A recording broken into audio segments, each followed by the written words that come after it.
And as I was walking back to my kids in the blind to sort of move, you were walking up to us, and I remember, you know, you basically like had this sullen look on your face and like kind of hung your head low and like, man, I'm sorry, I shouldn't have done that in front of your kids. I was like, I don't care, it's no big deal. I wasn't going to try to ruin your hunt anyway. And, you know, from there you're like, oh, just come hunt with me. And I was like, you sure? Because I've got two kids. I don't want it to ruin your hunt. And you're like, yeah, just come and hunt with me. We'll get you set up. So we drug the blinds back and we got set up.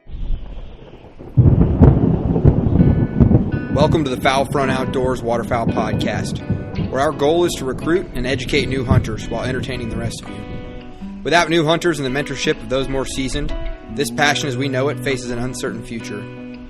So get the word out, turn the volume up, and enjoy the show, because you're on the Fowl Front.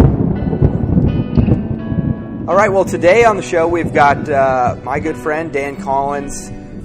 Dan is a waterfowl, migratory bird biologist, and that doesn't even begin to cover his exact title or certifications. How you doing today, Dan? I'm good, and yourself? I'm doing pretty good. Did I completely butcher your intro there? No. I mean, if people need my true title, it's the Migratory Bird Coordinator for the Southwest region of the Fish and Wildlife Service. And how long have you been with the U.S. Fish and Wildlife Service? 10 years. 10 years. And how'd you wind up working there? I was working on my PhD, and I had wrapped up my fieldwork and was writing my dissertation, and I was prodded by a friend and fellow biologist to apply for a job with the service, and I got offered the job, and my wife and son at the time moved to Portland, Oregon to start my career with the service. Awesome. Now, where'd you go to school at? I did my undergrad at a small school in North Carolina. I got a degree in biology and chemistry, and then I did my master's at Sul Ross State University, which is out in Alpine, Texas, out in the Big Bend country, where I studied badgers in South Texas, and then continued on for my doctorate at Stephen F. Austin and studied wetlands and waterfowl. Awesome. All right, so where has the U.S. Fish and Wildlife Services all taken you? That's a really good question. It's taken me to a lot of cool places. I get to work with basically all the states and provinces from Texas north into Canada and then west over to Alaska. So I've been through all those states, all those provinces from Saskatchewan west, Alaska, and I even was fortunate enough to be invited on a trip to Iceland. So I got to work with greater white-fronted geese over there. Awesome. So over the past decade, what are some of the what's some of the research, some of the projects that you've been involved with? So I've had a redhead project on the Texas coast just recently wrap up. Working on mottle ducks on the Texas and Louisiana coast. We're about to start a big northern pintail migration strategy study, where we're going to mark birds in Arkansas, Louisiana, Texas, New Mexico, Arizona, California, and potentially some other key areas in the country to look at their strategies moving north and south. I've been involved in a couple greater white-fronted geese projects, sandhill cranes, and cranes and the mottle duck and pintail projects are the three that are consuming the most of my time currently. When did you start hunting? I'm sort of an outlier with that regard. I didn't start hunting until my early 20s, when I went back and started to pursue my master's degree. I grew up fishing. Both my parents grew up in Philadelphia, so, you know, they were never exposed to it, and I sort of picked up fishing on my own. And then I happened to make a good friend who is from Kentucky, and we made a deal, and the deal was he taught me how to shoot guns and hunt ducks, and I would teach him how to rock climb. I never kept my part of the deal, but he's okay with that since he sort of got me fired up about ducks and wetland conservation. Oh, rock climbing, huh? Yeah, I picked that up when I was in North Carolina, so I guess a jack of all trades, a master of none.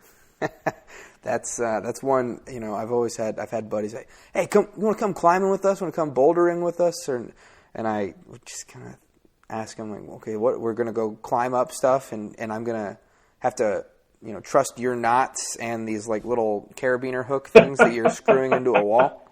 And they say, yeah. And I say, dude, I've seen you like one too many nights, drinking a few too many. I don't know. I don't trust you. Yeah, there is that trust factor in that activity. So yeah. Oh, that's good. So, all right. Should we talk a little bit about how we met? I'd like to hear it from your angle for sure, and then maybe I'd tell it from mine. Sure.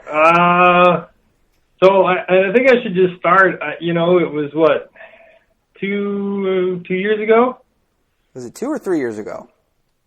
Yeah, it's hard to tell. 2 or 3 years ago, it doesn't matter. Right. A couple years anyway. And, you know, so I've got a son who is getting of age to that he's interested, and I want to keep that interest. So I told my wife, I said, hey, I think I need to get Daniel out and take him hunting with me. And we had just gotten some guns from my father-in-law. He handed down a 55-year-old 410 side-by-side to Daniel, so it was a perfect opportunity for him to go out and shoot at things with me. So we made a weekend trip of it, and my middle daughter tagged along, and we went down Saturday morning and sort of found our camping spot and went out, and we were hunting, and I use that term loosely for the Saturday afternoon. It was really just for me to kind of get an idea of where I wanted to set up for the morning. And so we were out, and we got dirty and went back and went into town, got some McDonald's, and came back, made some s'mores, and went to bed, and then woke up and got everybody ready. It was a little chilly. And then we were walking out to where I had left the blinds. And my experience in Texas was if you got shined on, you know, there was somebody set up, and I was like, okay, there's somebody shining a light. That's where they're set up. So I just told the kids, let's just keep walking to our blinds, and you know, we won't bother them. And then you approached us and started to ask some at the time what I took as pointed questions of, you know, this is where I'm hunting, where are you hunting, and I don't want you to ruin my hunt on me. And I think I said to you, as I understand, I'll just, you know, I'll move further down the bank and we'll make a go of it somewhere else. And because I think you saw my blinds, I just left them out. I didn't. I hadn't seen your blinds. I knew right where I was going to go. Okay, go continue. Yeah, so we did, you know, you and I, we just parted ways, and, you know, you were hunting, you had your spot set up, and I was going to get my spot set up with my kids, and I sort of left my kids near the blind, and so I was like, you know, just stay here, I'm going to go look over, because I think you tried to point me in a couple directions. You know, there was some, what you called flooded timber, but my daughter didn't have waders. She was just sort of in rain gear and another area. Anyway, I was just sort of wandering around trying to find a spot to set up. And as I was walking back to my kids in the blind to sort of move, you were walking up to us. And I remember, you basically like had this sullen look on your face and like kind of hung your head low and like, man, I'm sorry, I shouldn't have done that in front of your kids. I was like, I don't care. It's no big deal. I wasn't going to try to ruin your hunt anyway. And, from there you're like, oh, just come hunt with me. And I was like, you sure? Because I've got 2 kids. I don't want it to ruin your hunt. And you're like, yeah, just come and hunt with me. We'll get you set up. So we drug the blinds back and we got set up. And, I think somehow Daniel wound up on your side. Yeah. Or next to you. And so, it was a little slow at first. And he started to talk. And then, as the morning progressed and, the small talk of questions back and forth, like, where are you from, what do you do, those sorts of things, that friendship sort of developed from that point on. Yeah. And from my, angle, pretty much every hunter that I had run into that season was like really aggressive, and would, set up 200 or 300 yards away from me and my buddies. And I was actually out there all by myself, just me and my half of a duck dog. And I remember when I first talked to you, I saw somebody they were behind you, but I didn't really pay attention. And you said, I got, my kids with me. And I was thinking, oh, they're older kids. And then, as you got to walking away, I saw, these 2 little kids walking away from me and you kind of looking for, and I was like, I just was like, whoa. Something just clicked there for me. And I was like, we're the only people on this lake. Why would I, make you walk an extra 200 or 300 yards down when I've got the decoys already set up and in a good spot that I had scouted? And it was just kind of, one of those things where it was like, I had a realization moment of what it's actually about. And, one of the more pivotal moments of my hunting experiences so far. So. Yeah, it was a good experience. Daniel still talks about that, that morning that he shot a limit. Yeah. With that. Yeah. I mean, so that will, and he's got a memory like an elephant. He does not forget. I mean, he still remembers when we were up in Saskatchewan and he was 3 years old. So, which is good, and that's a memory for me too, because, as I get old and start to forget more things, he'll remind me of that hunt when we were down on Ohio. Absolutely. And another thing too is that was a really awesome day for me as well, because I think you and me, most of the time, we were just sitting out talking about birds, and Daniel was, he was taking those pop shots at the with his 410, and I think we were just having birds come in every 5 or 10 minutes. They were just coming in real low, and it was just a very enjoyable day to watch, kids in the field. And, we weren't even thinking about having kids yet at that point. And it was kind of one of those things where it was like, oh yeah, this is going to be really nice someday. So this week's episode is brought to you by the following partners: Hunt Hickory Creek. And new to Hunt Hickory Creek this year is their Central Kansas Lodge. Now, they run hunters from the end of October all the way through January, and they're situated right between Quivira and Cheyenne Bottoms, which combined can hold hundreds of thousands of birds at a time. Now, these guys work their tails off to not only put you on birds, but to show you a great time. So don't take your chance on something shady or unknown. Come check out Chase and a few of his guides, Cody and Scotty, in our Facebook group and pick their brains. And if you're going to hunt Kansas, hunt Hickory Creek. We're also brought to you by Dive Bomb Industries, the fastest growing, most affordable decoys on the market. With unmatched customer service, you can find them on Facebook, Instagram, or divebombindustries.com. You can also find Asher in our listeners group, and you can use the code FOULFRONT to get your 10% off and get yourself into a large, effective, and affordable and easy to set up spread. It takes about a minute to set out a dozen. They take up no space in the garage or truck. So go get yourself twice the decoys with half the price and none of the hassle at Dive Bomb Industries. Now, with dove season approaching us, and teal season, remember that they too are migratory game birds. Federal laws apply in all 50 states, and that includes gifting and tagging laws. Make sure to keep your birds separated and or tagged when transporting or storing them with other hunters' birds. This includes from field to home as well. Gifting in the field, although commonly done, is never legal under 50 CFR 2040, and it must be done at the donor or donee's personal abode. For other helpful hints and tips, check them out on Facebook or under Toe Tags LLC on their website at toetagsllc.com. Have fun, be safe, and keep it legal. We're also brought to you by Athlon Optics, which produces some of the finest shooting scopes and binoculars on the market. Their ED glass is top-notch and rivals the glass of binos 3 or 4 times their price. You'll be able to pick a goose out in a depression from half a mile away with these things. They're tough, sturdy, and then this is where Athlon Optics goes above and beyond with a lifetime warranty. This thing which is pretty critical for a waterfowl hunter. So head on over to Athlon Optics and get a top-of-the-line binocular system for the season at a fraction of the price and a no-worries guarantee.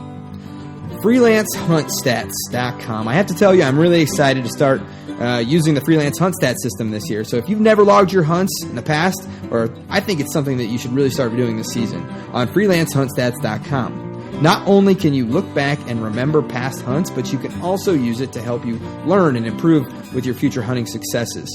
So don't forget to set up your account and start logging this season.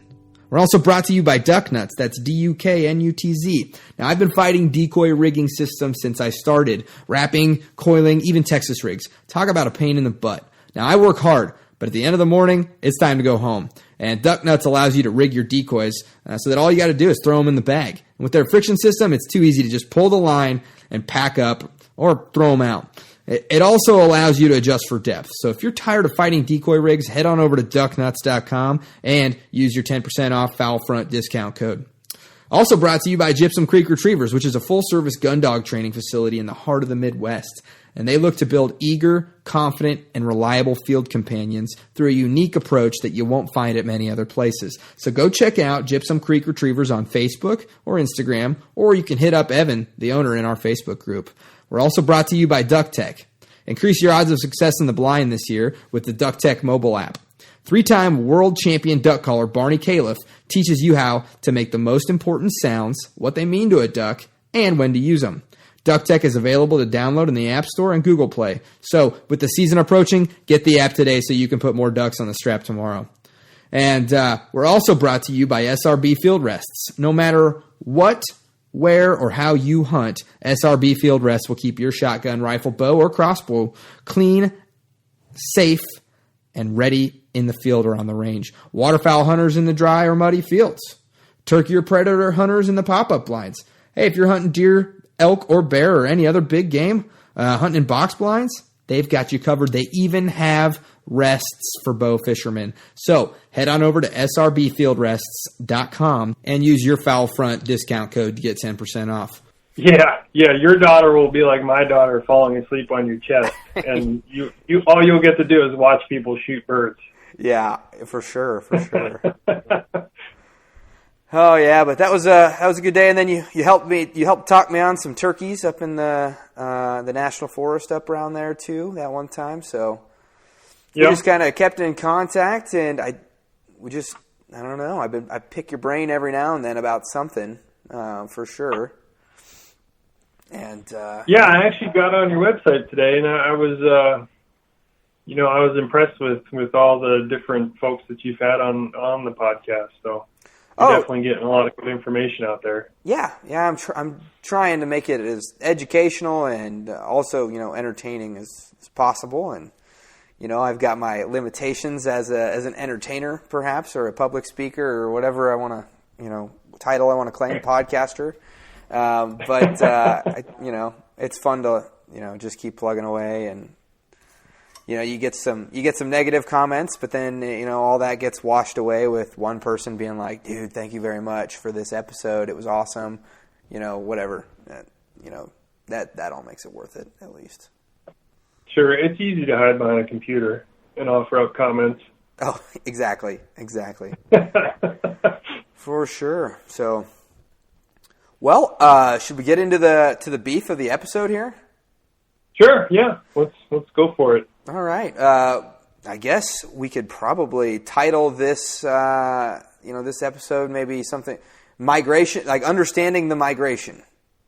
As I think would be a good way to do that, and so I think we want to cover the migration maybe in a what's the best way to do it? Is it in a time oriented fashion, or is it in a by species thing? I don't know. Well, I think the first thing to talk about is there are a variety of different migration strategies, and in birds in general. So you can have everything from residents, and that sounds exactly what it is, birds go through their annual cycle in one general area. And then you have, full obligate migrants where, there is a cue that they pick up on, whether it's photo period, limited, resources becoming limited or what have you, they start to head south no matter what. And then everywhere in between those two sort of pinpoints, there's a varying degree. I have some birds that will be short distant migrants or some birds that will be long distant migrants. And I think what you're getting at is what ducks migrate first, and, the teal. And that's the reason why we have these special teal seasons, is because it was determined that they're available to the gun, disproportionately during the migration rather than over the overwintering period. And then, you have your bigger ducks start to filter down the flyways, so to speak, behind them. And, like pintail, they're pretty early migrants in both directions. The interesting thing about teal is, you have blueing bluing teal, they blow through, August, September, and can go all the way down to South America to overwinter. And then, they can be late in their migration and be one of the last ones back on the breeding grounds. Right. So their window of actually producing a clutch is a lot shorter than we think. Now, granted, those birds that might just go into Mexico or, northern Central America, or just stay farther south in the States, obviously they're hedging their bets that only going so far will get them back to the breeding grounds earlier. So you have to think of migration from a duck's perspective, where they're probably only going to go as far as they need to go. As those resources that allow them to do the things and survive everything that's thrown at them during the overwintering period is going to determine how far they migrate. So, you and I sort of threw around weather or climate change or however you want to characterize it. That definitely can influence species where, if it stays warm in the north, say North Dakota, South Dakota, and that corn or waste grain is available to those birds, they might be late in their migration. Or if they get an early freeze, they might be early. So those sorts of things, those climatic conditions can drive certain species to move. And I think as things become a little less predictable, migration potentially could be less predictable. I mean, for instance, these aren't ducks, but I've got over 80 sandhill cranes marked with GPS units, and we marked birds here in New Mexico, and 3 winters after their marking, they no longer overwinter in New Mexico. They overwinter in western Colorado and up on the Green River near Vernal, Utah, which you would think would be generally colder than here in New Mexico or parts south. So right, we're also seeing those things in ducks as well. Yeah, I think it's one interesting part to me, at least, is that everybody understands north-south migration, but what's interesting to me is what drives a bird laterally. What drives a bird what? Laterally, east-west. What drives them that way? Yeah, that is a good question. My initial guess would be weather. Yeah. The drops and rise in barometric pressure will cue birds into what's about to happen. A colleague of mine had buck-breasted sandpiper, which is a shorebird, marked, and they had a bird coming down through Nebraska about the time the last hurricane. What was the hurricane that hit the upper Texas coast? And it was headed straight towards it, and it veered. I mean, it made this western movement, into sort of the hill country area of Texas to totally avoid that weather system. So they might not have, electronic GPS units, but there's something internal that cues them in environmentally to allow them to make those adjustments. Now, people talk a lot about how birds will use streams or mountain ranges or certain, even highways to handrail going north and south from year to year. How much truth is there to that? I'd say there's a lot of truth. Just looking at track lines on the birds that we have marked out of this office, and you can see distinct corridors or migration corridors pop up. A lot of times it's riparian areas, these big river systems. Mm-hmm. You can definitely see where they're starting to funnel through those rivers, or we have geese that that come out of Russia. They're Wrangel Island population of snow geese, and they come across the Bering Strait, and they have a choice to make as they come through Alaska whether to come down the coast or hit that front range and follow the front range down. And more often than not, they come down the coast. They overwinter on the Pacific coast, but some of them, what they do is what we call a round robin, where like birds that overwinter in the Central Valley, they'll start their migration, but their migration movement is south. So they'll come south and they'll hook a left and come over to the middle Rio Grande Valley of New Mexico. They'll sort of stage, fuel up, and then follow that front range back over to that island across the Bering Strait. Now that's not all of them, but some of them do that round robin, as we call it.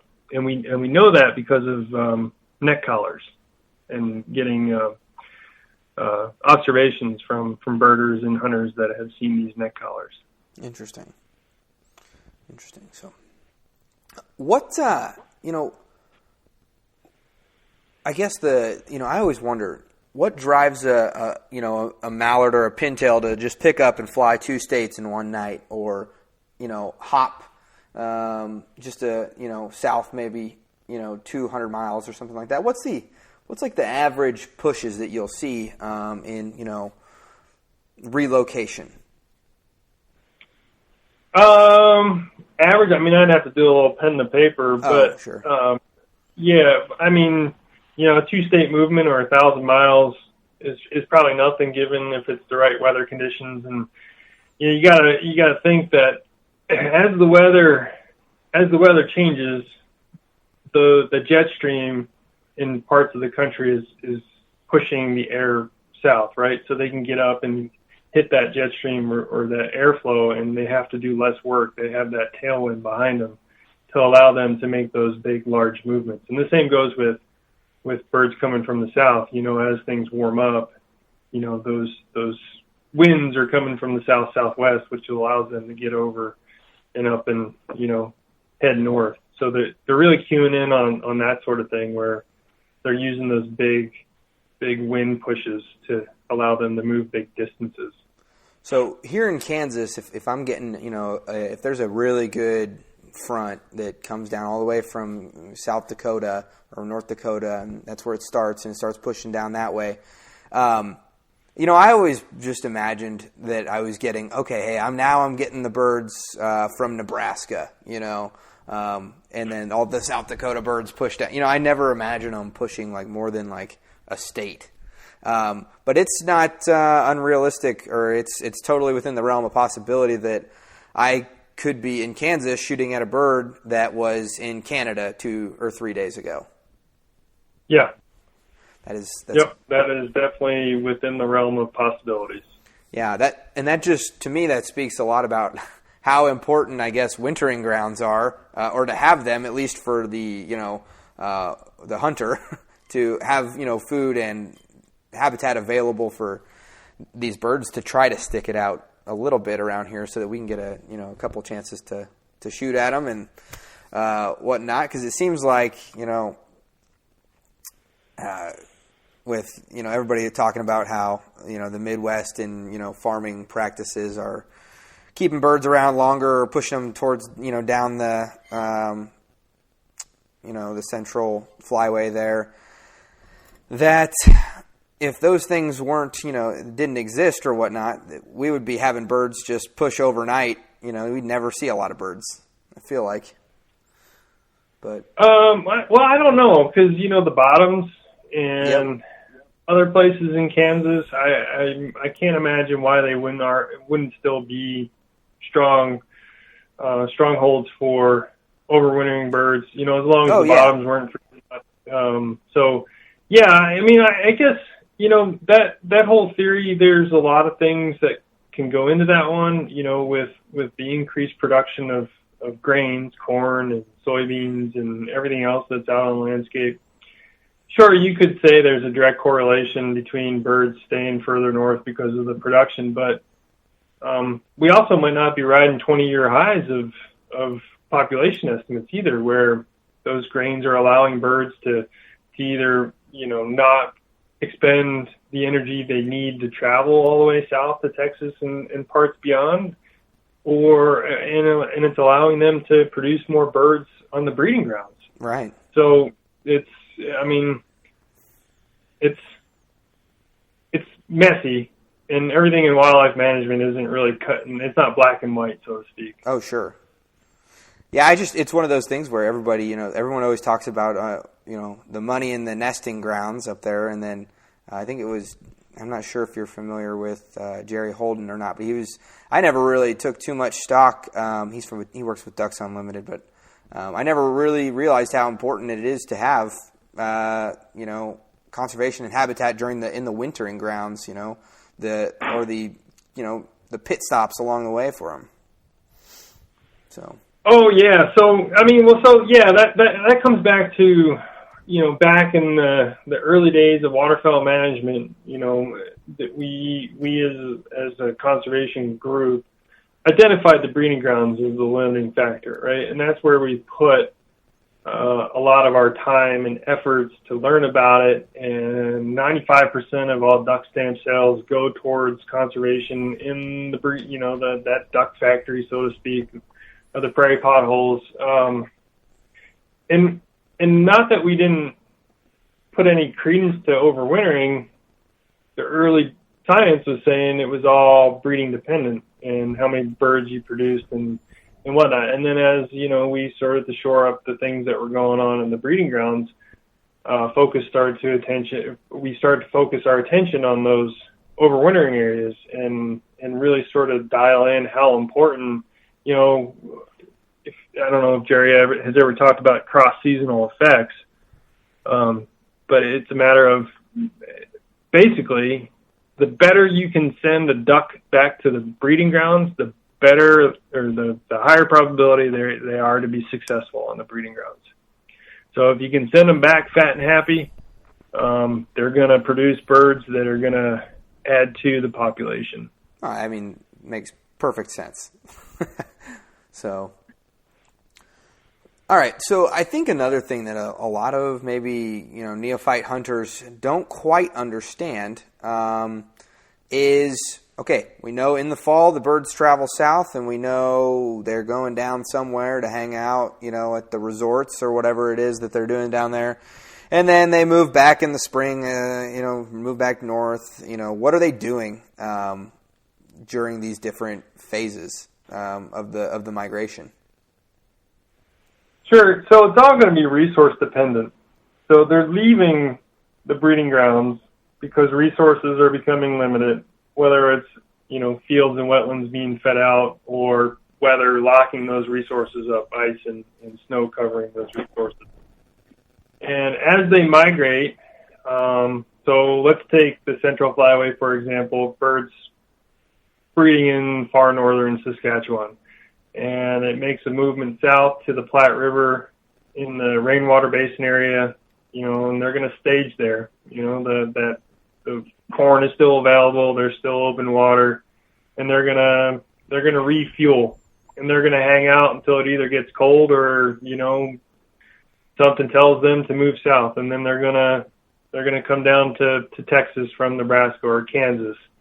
And during the fall, as they are moving, they're looking for those quick, fast, sort of candy bar type of resources, and that's going to be in the form of seeds, where they're providing those quick, digestible carbohydrates to allow them to fuel up and keep those fat stores where they need to be.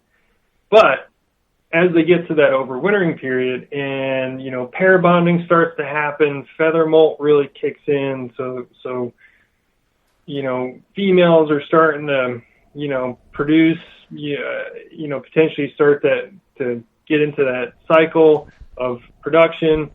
They're going to switch over to a more protein-based diet, which is going to be, your snails and your fairy shrimp and, maybe some of your better, higher quality seeds to allow them to, put on those good feathers to attract the best mate possible, or to produce eggs and build up those fat stores so they can produce eggs. So it depends on what part of the annual cycle you're in, and that's going to drive what resource they're looking for.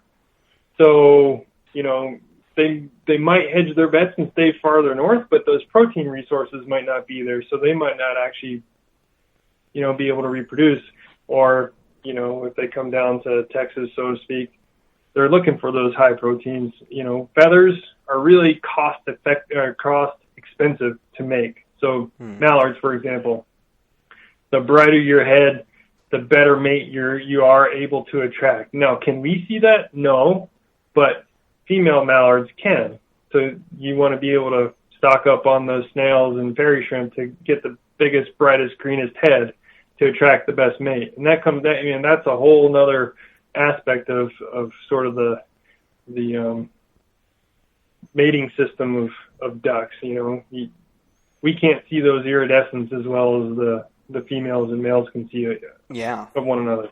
Yeah. And that kind of jogged my memory on something as well. And anybody listening, if you have never had a chance to, spend some time in the field with a biologist or something similar, it can be a very enlightening time. I remember we had a flock of green-winged teal come in. I can't remember if it was green-winged teal or if it was widgeon, but we shot and we had I think we took out all drakes on it, and you said that was a courting flight, and I was thinking about what the heck's a courting flight, and then that kind of it's very interesting to me that there's these different types of not behaviors, but I guess what would you classify that as? Different types of groups. Yeah, it's a part of it's a part of the mating system or courtship displays. I remember that vividly. They were green-winged teal, and really we can take that day and break it down biologically, because if you think back to the birds that we shot, we were getting pairs of mallards and groups of teal. Right. So you had two species that were at different parts of their mating period, right? So you had pairs of mallards, so that pair bond had been formed, because we were hunting, mid to late January, so it was towards the end of the season. Yeah. And you had mallards that had made that pair bond. That male and female had selected one another. They might have had a lone drake trying to, push their way into that, but for the most part, that pair bond had been sealed, where those courtship flights was one female green-winged teal and then 4 to 5 male green-winged teal. And they were doing their hardest to impress this one female. Yeah. So, and sitting in the blind, there are days where I might not even pull the trigger because I'm watching that sort of stuff, and that's interesting to me. And you can do that, even if you're not a biologist, and just sit there and observe. It's fun to see, how things change throughout the year, and that really can influence how you hunt. Well, that's what I was just thinking. If you're hunting mallards, or if that's what you want to target, or some of those bigger ducks, during the late season, you don't want to throw out this massive spread of decoys, right? You want to like make it look like there's just maybe one or two pairs in this area that are keeping to themselves and, you know, offering a spot for them to land.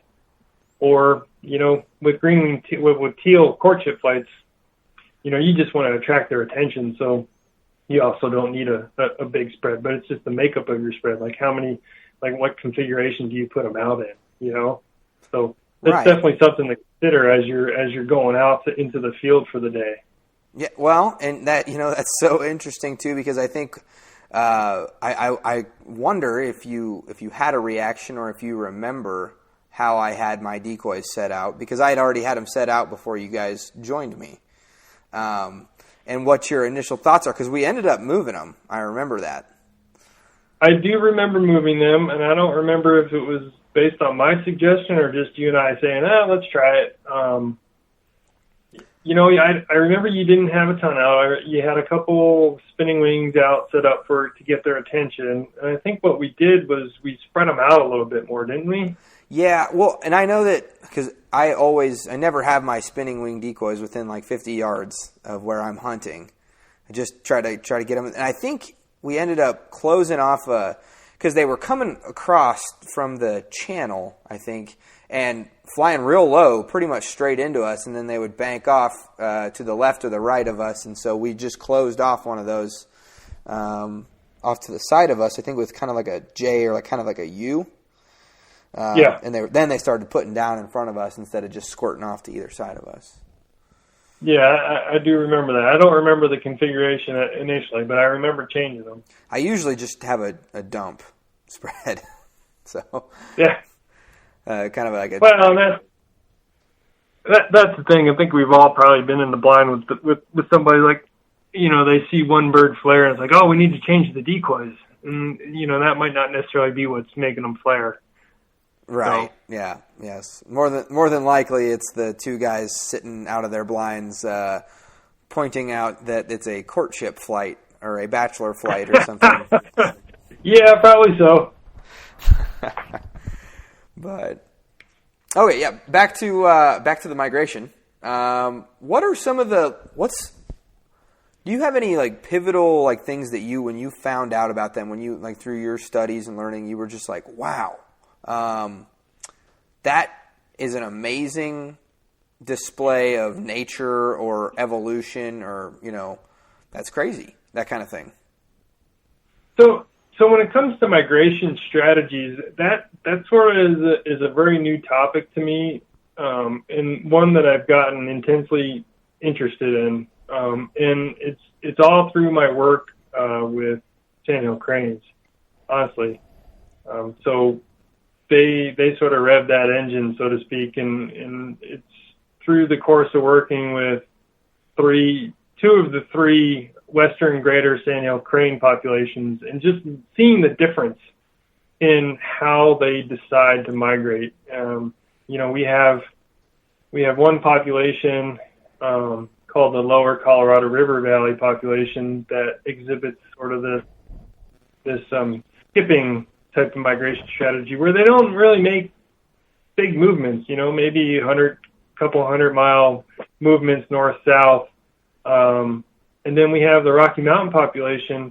They do this hop where they make this jump from here in the middle Rio Grande Valley to the San Luis Valley in southern Colorado, and then from there they basically shotgun out across the landscape to their breeding areas. So that's why I sort of jumped on this northern pintail migration strategy project to be a part of it, because, you know, this is sort of a segue to the harvest strategies, and we don't need to go there just yet. But part of the model for the northern pintail harvest strategy is the mean latitude pintail settle, and you know we developed that mean latitude, you know, relatively long ago. I mean, It's not that long ago, maybe 20 years ago. And, you know, as things change, has that mean latitude changed? So is that harvest strategy, and is that capturing the true number of birds that we can harvest? And then, you know, another project was the the project I was a part of in Iceland, where, there's this group of birds. They breed on the east side of Greenland, and they make a direct beeline to Iceland, and they stop there. They stage in two parts of Iceland, the southwest and southeast, and the lowlands. And then from there, they decide on whether they want to go to Scotland or Ireland. And that's where they overwinter. And then they do that same thing going up. So, as sort of the cranes, were showing me what they were doing, and I got exposed to the birds, the Greenland greater white fronts. And now this pintail project, it's just, migration is fascinating. Yeah, absolutely. And I was kind of wondering, since you started in your mid-20s, during your, like when you were working on your master's and whatnot, and then you've kind of been in, I suppose you look through things through a much different lens than most hunters. Beings that you kind of understand, or you don't look at it as like oh, hey, here comes the weather, now here comes the birds. It's more like, okay, so the weather is now, forcing the birds to do this, and now they're going to probably be, you're a little bit more, you can kind of see the feet turning underneath the water, as it were. And I wonder, how does that affect your hunting decisions? So when I didn't have a young family, it didn't affect my decisions too much, because I had more time to go out and hunt. Sure. But now that I have a young family, I definitely pick and choose the times of year I'll go hunt, just knowing my chances of being successful are higher certain times of the year. Or, it might just be the only way I can get out. My background influences my hunt in a different way, I think, than maybe some other people. I don't necessarily need to pull the trigger. I love sitting in a marsh and listening to the marsh wake up, hearing wings over my head. And in New Mexico, you can't beat the sunrise and sunset around here, no. Especially in the wintertime when there's some clouds. So that, to me, makes my hunt.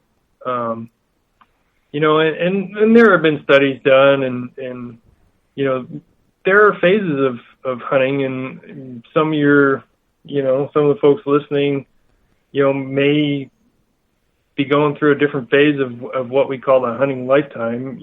Early on, it's sort of, you want to pull the trigger as much as you can, and you want that bag limit. And now not everybody gets out of that mentality, and that's okay. If that's what is enjoyed, enjoy what you want. But a lot of times what happens is you go through that, and then you get to a point in your life where, you have young kids, or you don't necessarily need to pull the trigger as much, and you go through that, and then you sort of start to, wean back towards, okay, I got my kids through, and they're hunting, and now I actually want to be a little more active and get out more and pull the trigger more, and then you kind of go back into this, well, now I have grandkids, and it's just nice being out in the marsh or in the field with them. That has been studied, that human dimension side of hunting. So yeah, and I got to see pretty much a good array of phases. This last weekend for the Kansas Teal opener, I went out with a friend of mine that I've met out through actually the podcast and whatnot. He runs a YouTube channel called Freelance Duck Hunting. His name's Elliot. And, it was me, my buddy Austin, Elliot, and his dad. And you can just kind of look down the firing line, and you can see my buddy Austin, who he grew up hunting in Missouri and has been out of the game for a while, and you see hunger. And then you see, then I guess I don't know how to categorize myself. I like shooting limits just as much as the next guy, but I just get a great enjoyment out of seeing birds work. And then you've got a guy like Elliot, who just kind of gets off on the getting people like his sons or his good friends out there and just being out there and then, capturing birds on film and all that stuff. And then I look over there and I see the happiest guy in the marsh, and that's his dad. He's just sitting out there. I don't even know if he had shells in his gun. He's got his dog right next to him. He's got his son right next to him, and just enjoying his coffee. And there ain't a place in the world he'd rather be. We couldn't even see a duck, and he'd be A-okay. So. Right, yeah. I'm sure you had all the entire spectrum out in the field, for sure. For sure. For certain.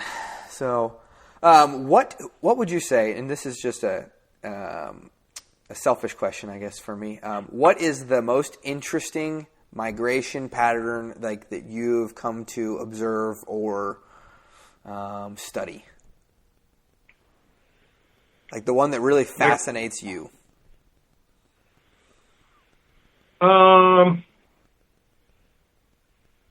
It comes down to choice and seeing the interspecific choices made.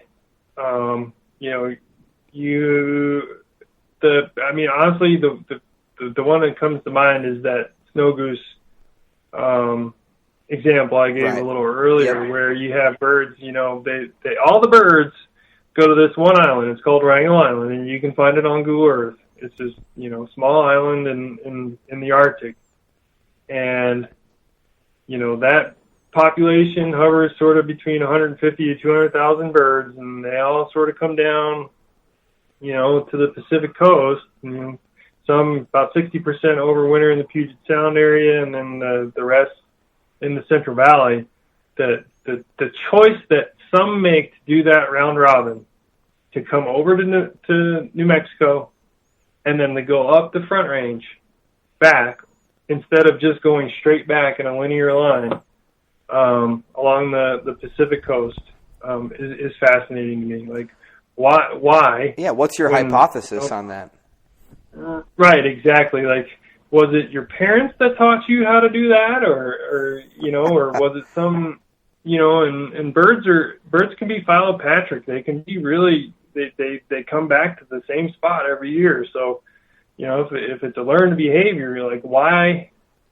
What made them choose to basically check out the Front Range of the Rockies?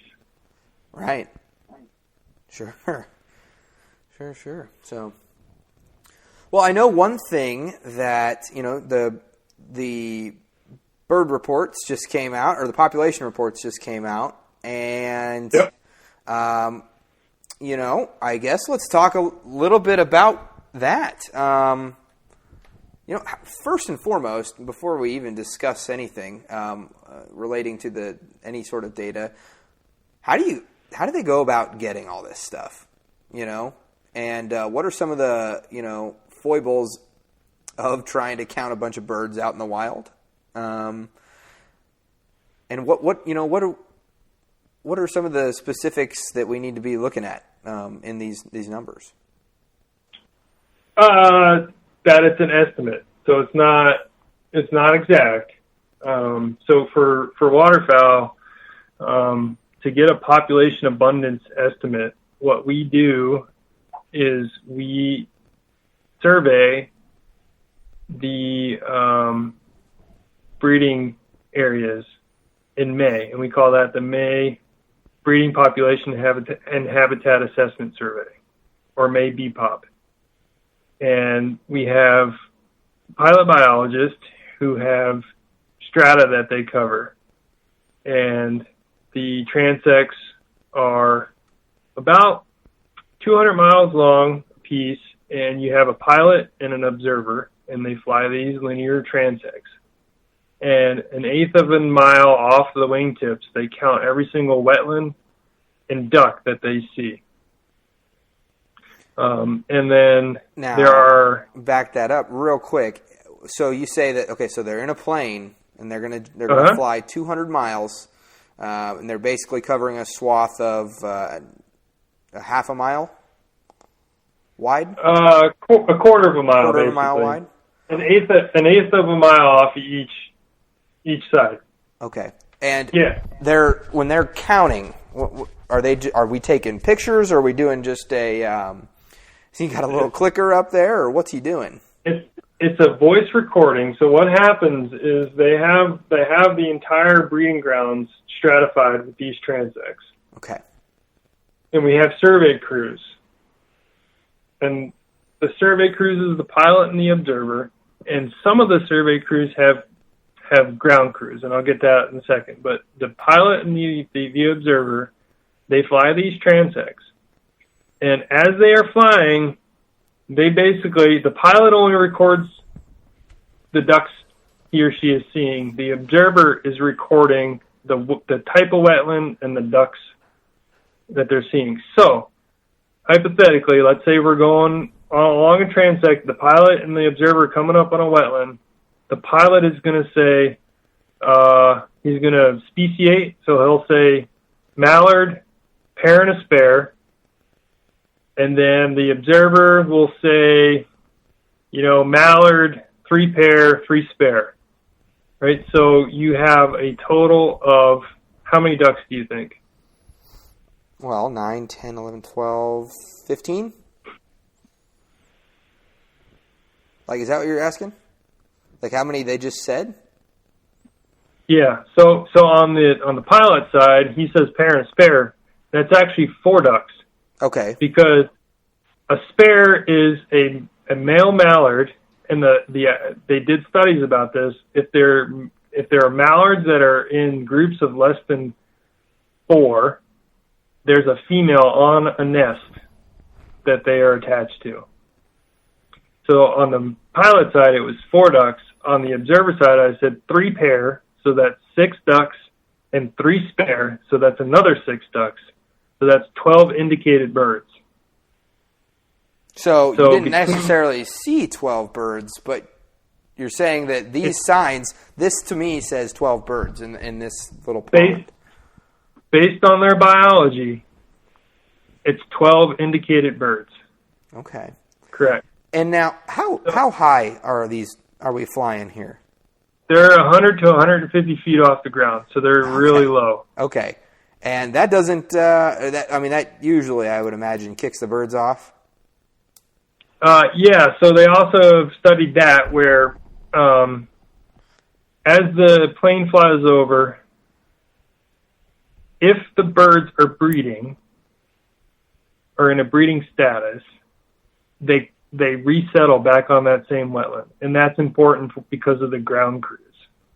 So there is a subset of ground crews that are going and taking 18-mile segments of these aerial transects. And what they do is they go and they count all the wetlands on each side of the transect and all the birds that they see in the wetlands. And what happens is that it creates a visual correction factor, because you got to imagine a pilot's not going to see every single duck on a wetland because they're also trying to fly a plane. Right. Right? And the observer, depending on how trained they are, they might not see all the birds depending on the weather conditions and which direction they're flying, east or west.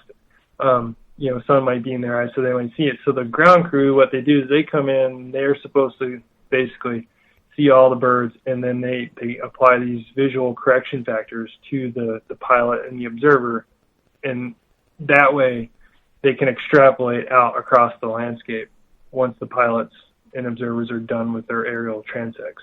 So I imagine each one of these, every time they fly over a wetland and they do the count, does that wetland get some sort of signature number, or how do they double tag? If you got people in the air talking about one wetland and people on the ground going to try to find this other wetland, how do we know? You know what I mean?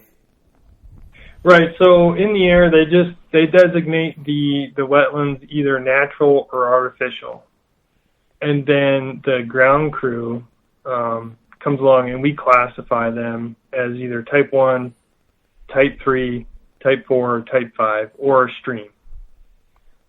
Okay. And they can use, and then they use that as a reference. a correction factor as well for the observer who's recording all the wetlands. Okay, got ya.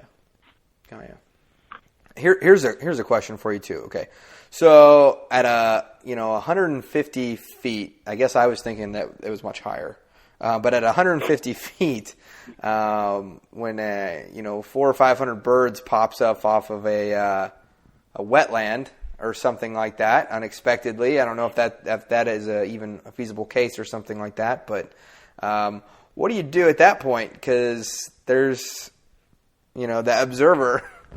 A bunch of birds pop up in his face, and the pilot, how do they estimate? Okay, that's 200, that's 300, or, I get it, dozen's easy, but maybe 3 or 4 dozens easy, but. So we have software programs that we use to train people up, but you would be surprised. So everybody's different on sort of how they look at a flock of birds and scan through it. When it's a big flock of birds like that, pilots will always tell you to sort of segment everything out, just take groups of 10 and just go 10, 20, 30, or, if it's really, really big, like when they do the greater white-fronted goose survey up in Canada, they like slice them up by the thousands. Because they have these big flocks that they're flying over. So it all depends on the situation. So there are ways to sort of block them and estimate. And, 9 times out of 10, they're going to be super close to what's actually on the ground. When some of the populations will do photo correction analysis. Uh-huh. So, those pilots are amazing.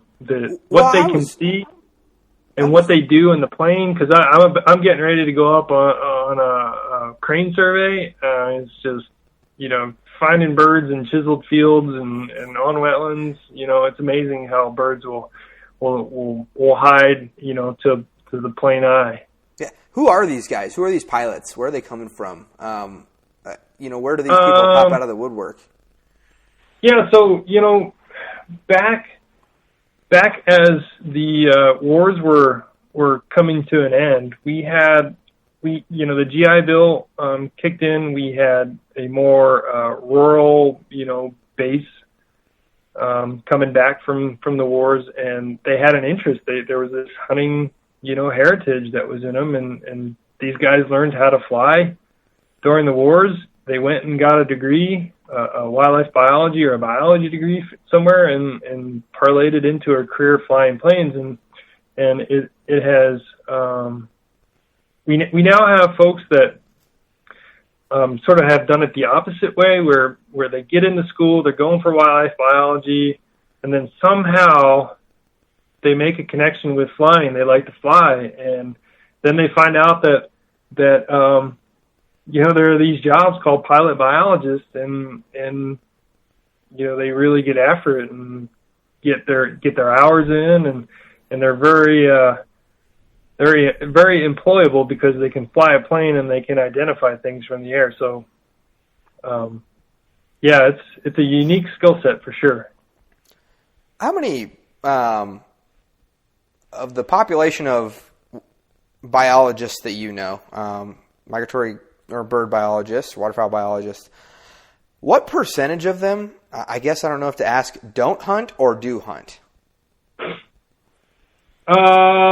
So like folks that are similar to me, or just in general? I would just, I don't know, like, how many, is it more hunt than not hunt? I would say, and this is sort of broad strokes, so I don't want to or paint anybody into a corner, but I would say at the federal agency level, I would say more people do not hunt than hunt.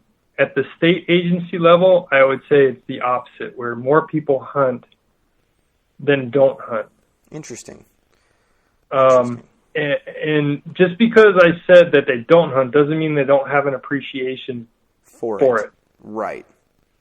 Of course. So, just like those different different phases of a hunter. If you look at a bell-shaped curve, just because 80% of the population, they might not be for or against hunting. They just don't understand it or have never been introduced to it. So I would say the same thing for, we definitely have that influence of the Discovery Channel and that Geo Channel in the fields today, for sure, where, kids got that interest in wildlife, not because of where they grew up, but because of what they were seeing on the television. Right. That's definitely the case, but they're not necessarily opposed to hunting as a management tool or an activity. Right. There's a kid out here listening right now that just heard you say pilot biologist, or is imagining himself sitting in this plane counting ducks over the prairie pothole region. And what do you have to say to those guys and gals? I think, honestly, the most important thing is to have your pilot's license and the required number of hours. I think we require 500 hours of solo flight time before you'll even be considered. Yeah. I would also encourage them to learn how to fly drones. And I don't know if, me not being a pilot, I don't know if those two pilot license or experiences are the same or if they're totally different, because as the technology becomes better, as the flight distance requirements by the FAA of drones changes, I can see where we might turn to these unmanned vehicles to do some of that survey work. Sure. As opposed to having physical people up in the air, because cost and resources, and it only takes a truck, a drone, and a couple batteries, I guess, and a computer to maybe get that done. But right. So that's what would you say to somebody that's considering they're out, they love hunting, and they want to they really have a passion for studying waterfowl, and maybe they're in high school right now and they're considering a wildlife biology degree or something like that, just to be around birds more. What would you caution anybody with, or what words of encouragement would you give them? No caution. I would say have an open mind to different thoughts and views about hunting. Pick a school that's got a good reputation with regard to their wildlife biology or natural resource program, whatever they've decided to call it. And then the biggest thing that I encourage the students that I interact with, especially at the undergrad level, maybe not the graduate level, is to work as many seasonal jobs as you can. Because getting to know people in the field is just as valuable as getting to know the species you want to study. So interact with other biologists and build your reputation as a hard worker and somebody who's willing to build fence, and then go out on deer surveys or waterfowl surveys, is definitely, in my mind, will help you attain that job you want a lot quicker than just getting the degree and then thinking that you should get hired. Right. Of course. That's good advice for any field, I think. So, continuing down, talking about the duck numbers and the waterfowl population numbers. What did you, what's your 15-second observation on this year's, numbers and results? Same as last year. We're riding really strong population estimates. A couple concerns about some species, but nothing that's not detrimental to the populations yet. So, I think that's one thing that a lot of us are concerned about is, when is the bottom going to crash out of these all-time highs? Right. And then we're sort of back into the 70s and 80s where we have restricted bags, and it's been shown that bag limits really influence recruitment and retention of waterfowl hunters. Well, yeah. And so, we fight that, right? So, yeah, if you can only go out and kill 3 ducks or harvest 3 ducks,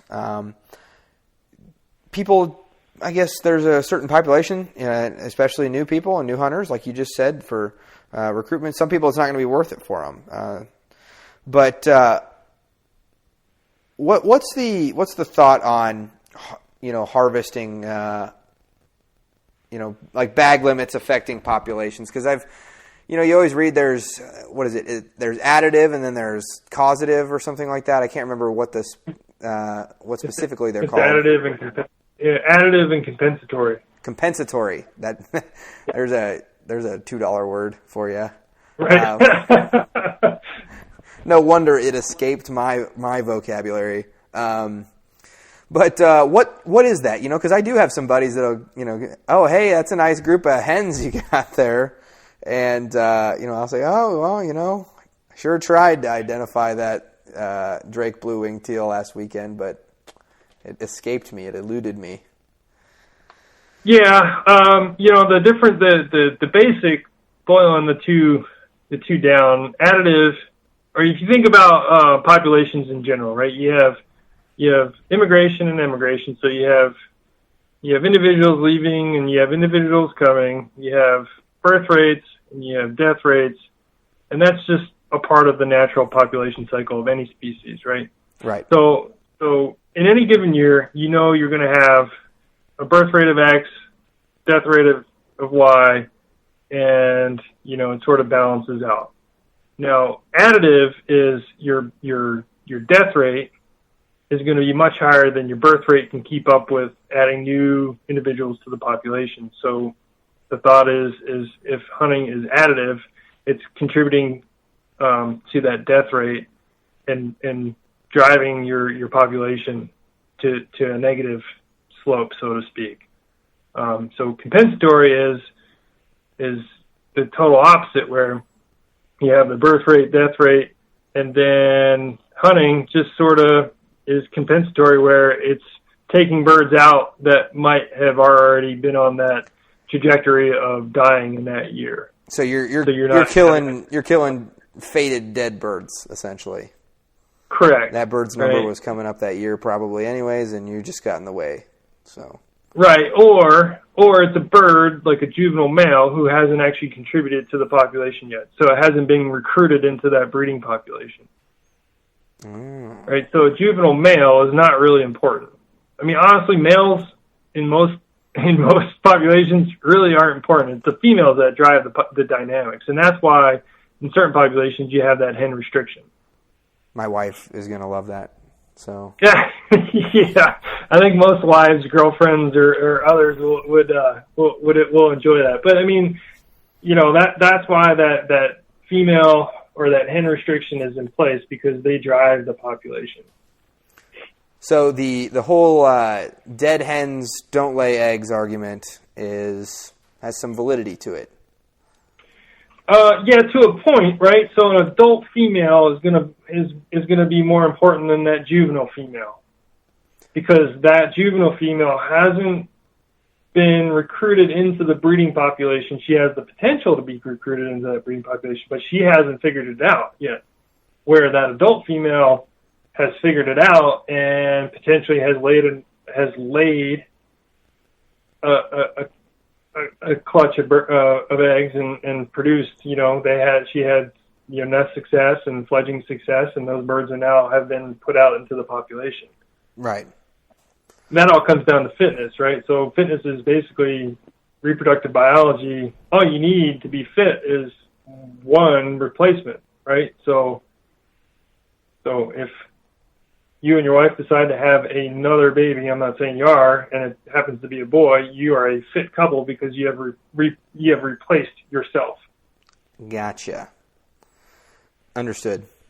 And for those listening, I have a daughter, and so you're saying that now we're fit, we're basically keeping the status quo. Right. Got it. Right.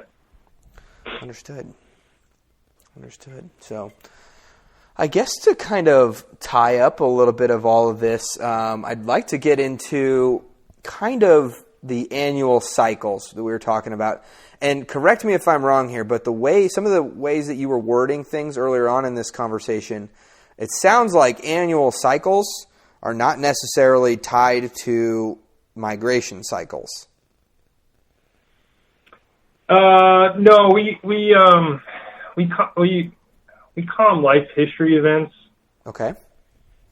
So if you think about it from that aspect, life history events. Okay. Yeah. So think about it,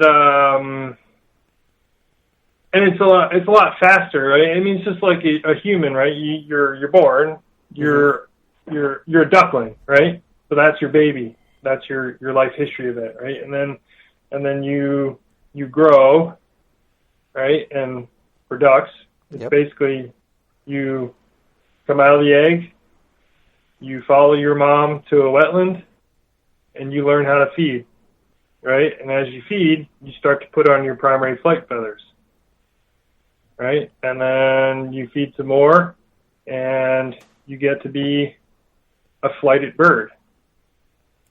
Then your mom and your dad has already abandoned you, and then your mom abandoned you, and then you got to figure it out. So you're basically a teenager, right? And you find some other teenagers, and you figure, hey, let's go and party down south. And then you're able to fly, and you pick up and you fly south.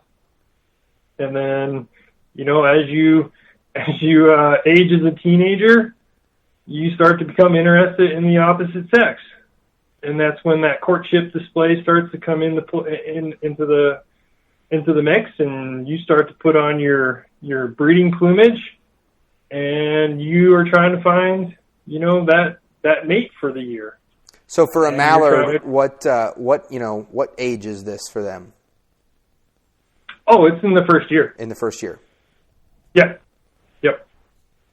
Yeah. So they are recruited into the breeding population. So they're considered a hatchier bird the season that they're born. So if they're born in June, July, August, they're considered a hatchier bird. Okay. And then they reach January 1, they are considered a second year or after hatchier bird, and they have been recruited into the breeding population, and they have the capability of breeding, of producing a nest for the following season. Okay. Now, what are some, and I know this is such a loaded question, how do I tell the difference between, an old bird and a new bird, Yeah, so with females, it'll be, so if they're alive in your hand, it'll be feather quality, and then the tried and true tell for ducks is to turn them over and pop the cloaca. Birds that have laid eggs for females will be a lot more open than juvenile females. And for males, there will be a sheath or non-sheathed reproductive parts. Okay. So, and feather quality. Okay. Yeah. Interesting. So the cloaca, as it were. Go look up some pictures of what a cloaca is if you didn't pay attention in 7th grade biology. We're not going to get too into it here on this podcast, but you're family friendly, right? Right. It's family friendly around here. That being said, aren't ducks the most well-hung species of all waterfowl, or of any species? I thought is what they said. Proportionally, the ruddy duck is the as you put it. The old ruddy duck. Okay, got it. So. Yeah. Good. The old butterball of the waterfowl world. Good deal. And actually, ruddy ducks are interesting. So most ducks go through a pre-basic and an alternate feather molt, right? Where you have sort of the males, they kind of get dingy during the summertime after they've bred, and then, in the wintertime they come back into that breeding plumage. Ruddy ducks go through 3 molts instead of 2. Okay. That's it. So they go each year. They molt 3 times. Correct. Yep. Okay. Here's another little pullover session, basics. Why do birds molt? Feather wear. So they're replacing worn feathers. They're replacing flight feathers. And so for ducks, they go through that molt migration, and they get to a spot and they drop all of their flight feathers and grow them all at the same time. Opposite of, say, like dove, where they only replace a single flight feather at a time. And then they replace or upgrade their breeding plumage to attract the best mate possible. Right. And I guess this would be a nice little pullover session too. When they're preening, we always talk about, they're out there loafing and preening. What are they doing? And I know they're doing some maintenance on their feathers, but specifically, what is it? Yeah, they're putting them back in place. So if you were to look at a feather, a primary feather, under a microscope, they have barbs, and those barbs allow them to put those feathers in a particular place. Okay. And they're putting them back in place, and they're also oiling their feathers to keep them waterproof, essentially. So when if you've harvested a duck and if you're young and curious, there's an oil gland on their rump that you can see if you pluck your birds. Mm-hmm. That's an oil gland that when you see them reaching back towards their rump, that's what they're getting. They're oiling their feathers. Gotcha. Good to know. Okay, so all the birds they're flying down south to South Padre Island for spring break to hang out for the first time. Then what happens? Yeah, they're peacocking it, right? They're looking for that mate that they're trying to pair bond with, and some ducks are successful and some aren't. Mallards are seasonally monogamous. There is some extra pair copulation going on potentially, but for the most part, seasonally they're monogamous.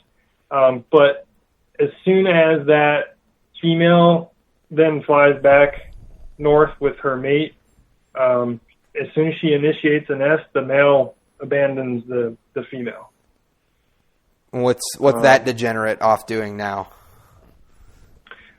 He's basically back recovering from that migration and the courtship and getting ready to do it all over again. Okay. Just kind of leaving it out to the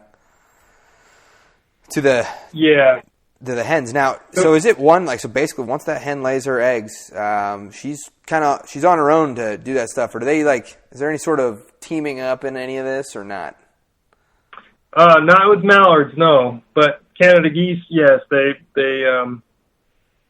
raise young together. So yeah, it's a wide spectrum of whether they abandon or mate for life. Right. I didn't, thinking as we were kind of planning this episode out, I was thinking to myself, oh yeah, we'll definitely need to cover the annual cycle of the mallard and the Canada goose as well. But it sounds like those things are podcast episodes all in themselves. Yeah. Yeah. You were talking a little bit about the migration patterns of what did you just say it was? The ruddy duck, right? With the you were talking about it's different. It has 3 molts. Yep.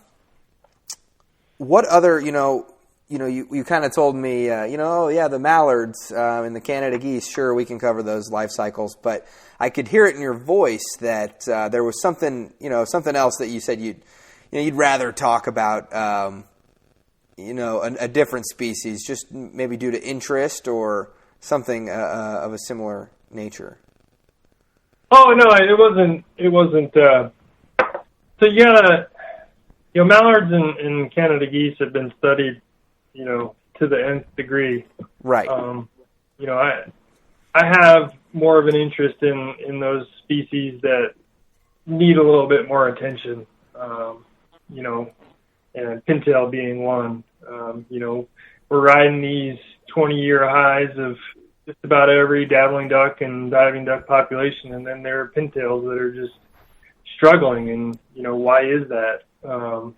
And really, you know, we thought we had it figured out on the breeding grounds, but we really don't. We think it's cross-seasonal effects and potential changes on the wintering grounds that are really impacting these birds and not allowing them to produce the young that other ducks like mallards or gadwall or shoveler or teal are producing in any given year, given the conditions on the breeding ground. So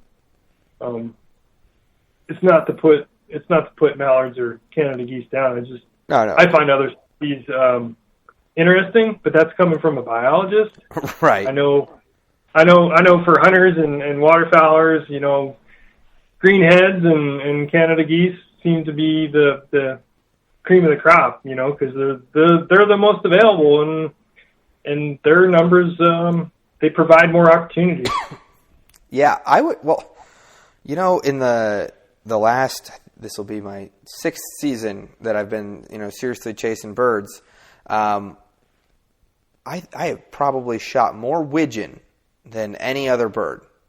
That stems all the way from down into Texas, New Mexico, up through Oklahoma, and now Kansas. There's just what's that about? You know, widgeon is another species that I am extremely interested in, and we don't know nearly enough about them. I think given your locations of where you're hunting, you're basically in sort of hot spots for widgeon. That's not going to be the case across the entire country. Not a ton of people get exposed to widgeon. Yeah, and to me, to hear somebody be like, "Oh, I really want to get a widgeon," I'm thinking to myself, "Oh man, we call off shots because it's all widgeon," you know, right. And not to be, I don't know, that sounded maybe braggy, but it's or something, but yeah, we have tons of widgeon, and I feel like it's I hunt small ponds and like shorelines of, you know, decent sized man-made lakes. I'm not sure.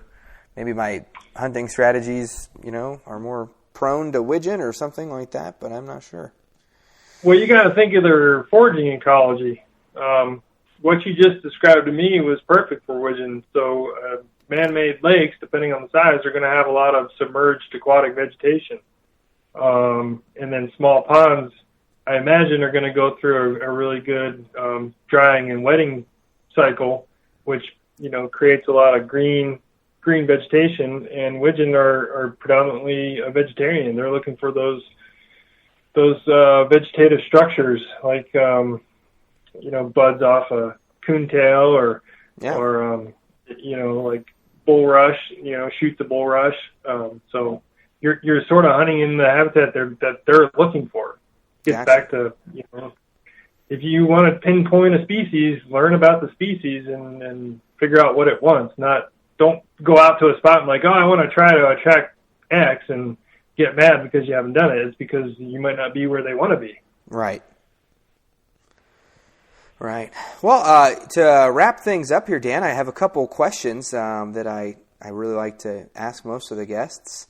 And the first one being is, you only get to go hunting one more time. Where are you going? What are you hunting? What's it like? Who's with you? And kind of describe the perfect conditions of how you'd want your last hunt to be. Man, that's a weighted question. Yeah. Let's see.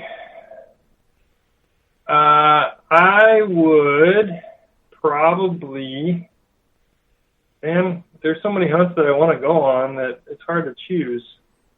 Honestly, I would probably go back up to Canada with my son and a couple close friends and just spend a week or two, dial in the ducks and geese, and have at it. Awesome. So, Canada, then, huh? That's one place. Oh, for sure. I mean, God, I had him in Saskatchewan, in fields, digging layout pits, and it was, it's a trip I will never forget. And if I could recreate it, and honestly, if it was my last hunt, it would be me, my son. If my daughters pick it up, great, and grandkids. Awesome. Yeah, I still I'm thinking about your son digging out there and stuff, and him kind of, on that hunt that we were on together, just Mr.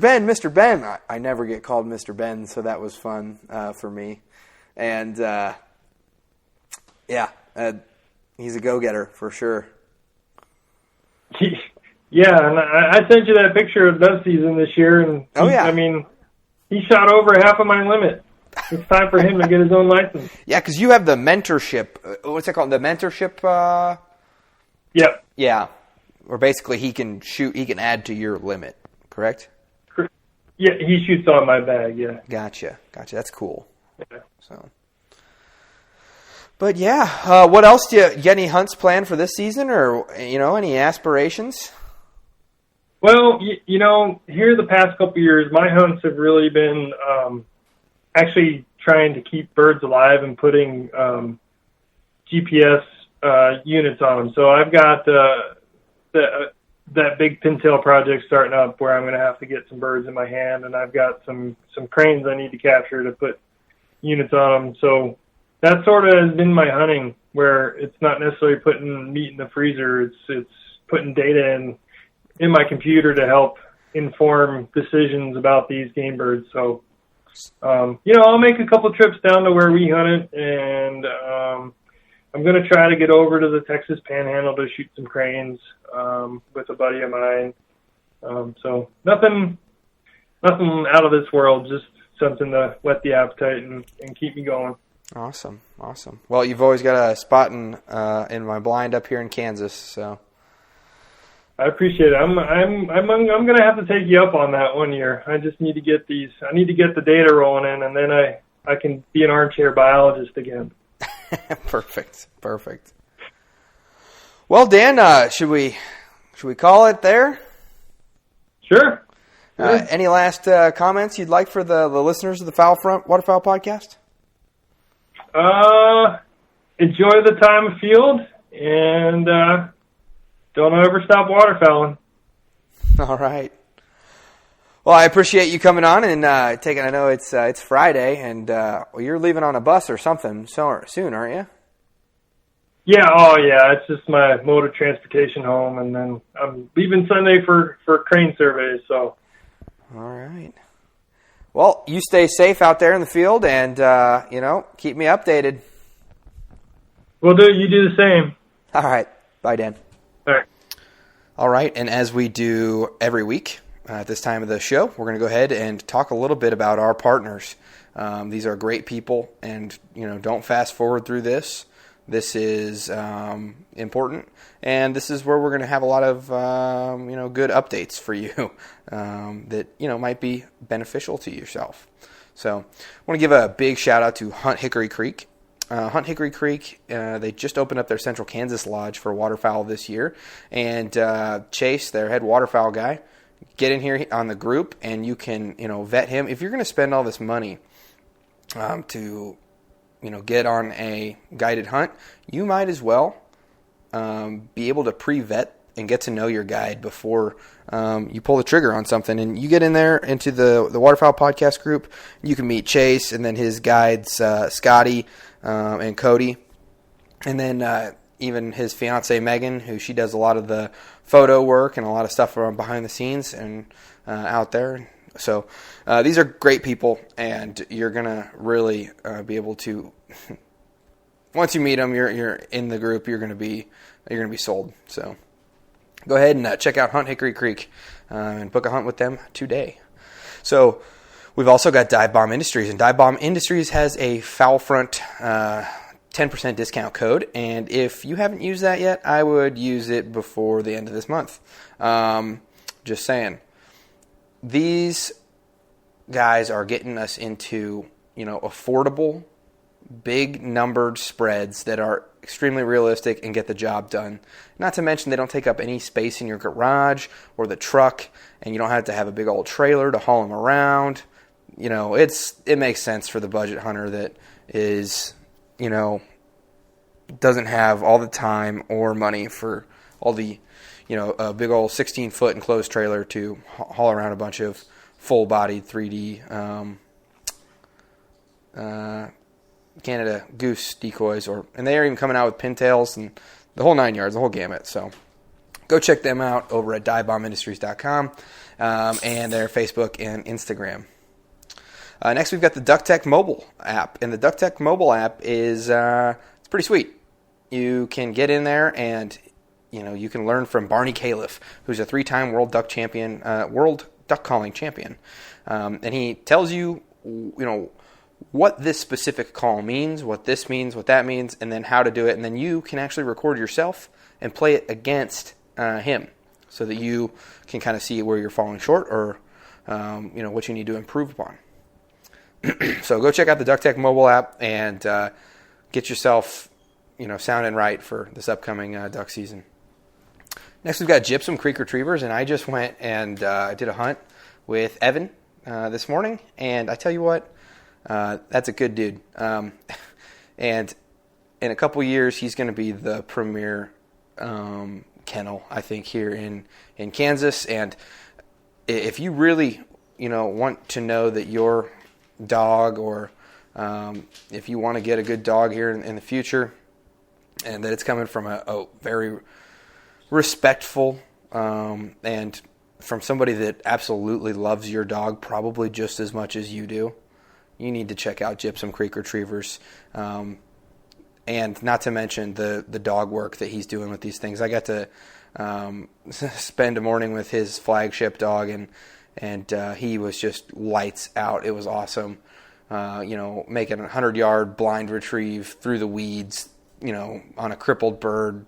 It was good. It was good to see. So go ahead and check them out. They've got a pretty cool. They got a lot of content coming out actually. And go check them out on Gypsum Creek Retrievers on Facebook. All right, next we've got Toe Tags LLC. Now, Toe Tags LLC exists to keep you legal, and honestly, everybody that I've hunted with this season so far, they've been, pretty amazed at how, quick and easy it is to just fill out this tag, and just for a couple cents and 30 seconds, you can be within the letter of the law, and you can feel 10 times better about walking out of that field with a full tote of ducks or geese, and knowing that ain't nobody can touch you when it comes to any possession laws or field possession or transportation tagging laws. So go check them out at Toe Tags LLC. You already bought all the boats, the ammo, the guns, the decoys. Why are you going to go ahead and try to get a ticket for not using something that costs maybe 20 cents a hunt? So go check them out, Toe Tags LLC. Next, we've got Duck Nuts. Now, that's DUKNUTZ, and Duck Nuts is sweet. My wife is looking at me right now, she's shaking her head still. She thinks it's the funniest thing ever. But so I didn't realize how cool these things were until I went to go pick up about 5 or 4 dozen of them out of the marsh. And all you do is you grab plastic out of out of your bag. You grab plastic, chuck it, stretch it, and the weight falls down to wherever you want it. Super easy. And then you just drop it, and it's good to go. And then the same thing for pickup. It's even easier, and all just goes back in. The big money maker on these things is you can just toss them in a bag together because the weight is right up next there to the decoy. Nothing's getting tangled, so it's nice. We've also got Freelance Hunt Stats. FreelanceHuntStats.com is a pretty cool journal website, and it's not just a journal website. Most journal websites, you put in, I killed 6 blue-winged teal on this day, and it was, whatever. I was with Bobby Joe or whatever. And But no, this thing you can fill it out, and then you can like filter the data, and you can see how you did on sunny days, how you did on windy days, how you did, on cold days, this, that, and the other. And it makes all of your hunt logs comprehensive, which is really nice. And, can make you a better hunter. And that's my good buddy over at Freelance Duck Hunting, Elliot. That's his site. So go on and check out freelancehuntstats.com. All right, next we've got Athlon Optics. And Athlon Optics, I'm telling you, these things are worth easily 2 to 3 times what you're paying for them. Everybody that has looked through my binoculars that I got from them, they have been like, wow, how much do these cost? And they're like, that's comparable to some glass that's 2 or 3 times that. And not to mention the biggest the biggest thing about it is they stand behind every product that they sell, and they have a lifetime guarantee, which is huge for a waterfowl hunter, because we are tough and rough on our gear.